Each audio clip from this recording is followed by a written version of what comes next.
नमस्ते बिटिया, सदा खुश रहो। Myself, Dr. Hemant Vyas, Associate Professor and Head of Department of Surgery, Faculty of Homeopathic Science, JAYOTI VIDYAPEETH, Women's University, Jaipur. Today, in orthopedics, we are going to study about Colles fracture. So here you can see the normal arrangement of wrist joint, the metacarpo, the carpal and metacarpal joints, then radioulnar joint. So let's see the definition. The fracture of distal end of radius at corticocancellous junction about 2 to 2.5 cm from wrist joint with dorsal displacement. तो जब भी हम कोलिस fracture के बारे में discuss करेंगे, एक तो मैं ये बता दूं कि this is the most common fracture of the all fractures which occur in our body, okay. और ओल्ड एज वुमन के अंदर ये मोस्ट ऑफ द टाइम हमको देखने को मिलेगा, जिनका मेंस्ट्रुअल साइकिल बंद हो गया है।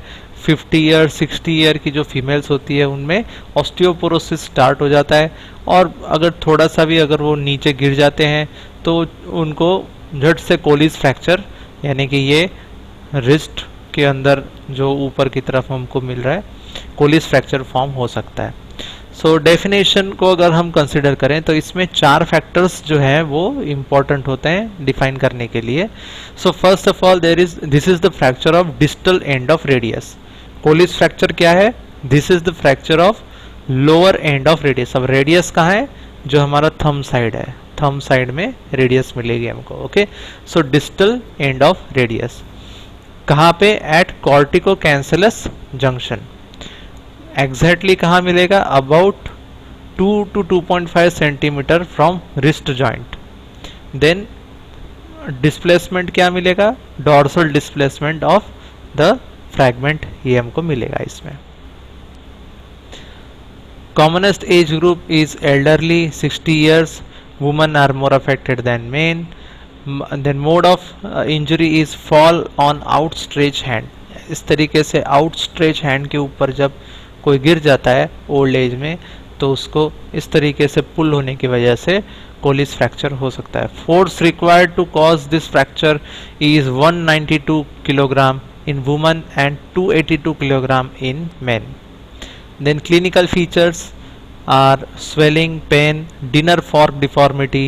It is not found in all cases, but when only if there is dorsal tilt or rotation of the dorsal fragment, then we get dinner fork deformity. अभी बताएंगे आगे।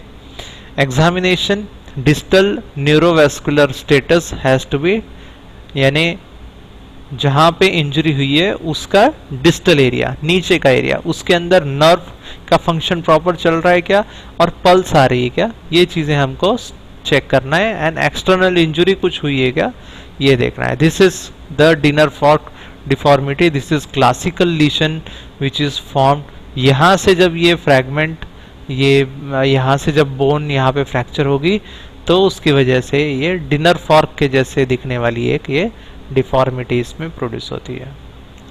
Then styloid process test. अब ये dinner fork deformity से भी ज़्यादा reliable test है styloid process test. So normally the radial styloid process is lower by 1.3 centimetre when compare to the ulnar styloid process. ये स्टाइलॉइड प्रोसेस ये होता है, यहाँ पे हमको जो दिख रहा है दिस इज स्टाइलॉइड प्रोसेस। तो रेडियस का जो है वो नीचे की तरफ है, लोअर है then compare to the ulnar. यहाँ पे हमको एक राउंड मिलेगा। So in Colles both radial and ulnar styloid process are at the same level, ये सेम लेवल पे आ जाएंगे। And are found in all displacement of Colles fracture. This is more reliable sign than dinner fork deformity. यहाँ पे हम देख सकते हैं ये जो डिस्टेंस है दोनों स्टाइलॉइड प्रोसेस में, ये दिस इज 1.1 to 1.3 सेंटीमीटर। अब ये दोनों ही खिसक के एक लेवल पे आ जाते हैं फ्रैक्चर के बाद। Investigation, X-ray of the wrist, anterior posterior lateral views and lower end of the radius, displacement of Colles fracture. क्या क्या डिस्प्लेसमेंट मिलेंगे इसमें? तो dorsal displacement, dorsal rotation, lateral displacement, lateral rotation, impaction and supination. ये इसमें 2D 2L और IS, इस 2D 2L IS, इस तरीके से हम इसको कर सकते हैं.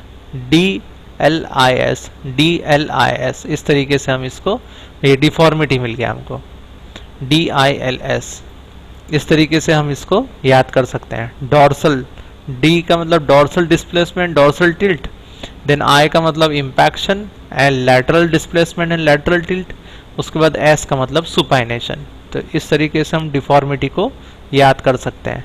Then treatment include conservative treatment, rest, reduction, ice fomentation, compression और एलिवेशन. और सर्जिकल ट्रीटमेंट इंक्लूड करता है close reduction and percutaneous pinning with K wires and open reduction and plate fixation को भी हम इसमें इम्पोर्टेंस दे सकते हैं अगर ज़्यादा ऑस्टियोपोरोसिस है तो.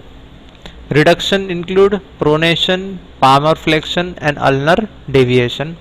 कोलिस कास्ट किसको हम कहते हैं? It is below elbow cast in supination and ideally it has to meet the following 4 criteria. Colles cast में ये 4 criteria होने चाहिए. It should be firm fit at the dorsum, then firm fit at the volar fracture apex, just snugly fitting at the forearm, and metacarpopharyngeal joint should be free. इस तरीके से Colles cast को हम apply कर सकते हैं. Complications, early complications like unstable reduction, medial or ulnar nerve stretched, post-reduction swelling, compartment syndrome, anesthesia problem, injury to proximal segment of the bone during reduction, ये सारे हमको. और लेट कॉम्प्लिकेशंस में मिलेंगे इसमें malunion, rupture of extensor pollicis tendon, frozen shoulder, carpal tunnel syndrome, nonunion, Sudeck's dystrophy, late complication again malunion जो हमने अभी देखा. Yes, so that's it from the today's presentation. This session is powered by digital version 2.0 JAYOTI VIDYAPEETH Women's University. Hope you are satisfied with this digital session. If you have any query, please mention in comment box. I will try to resolve it. Thank you very much.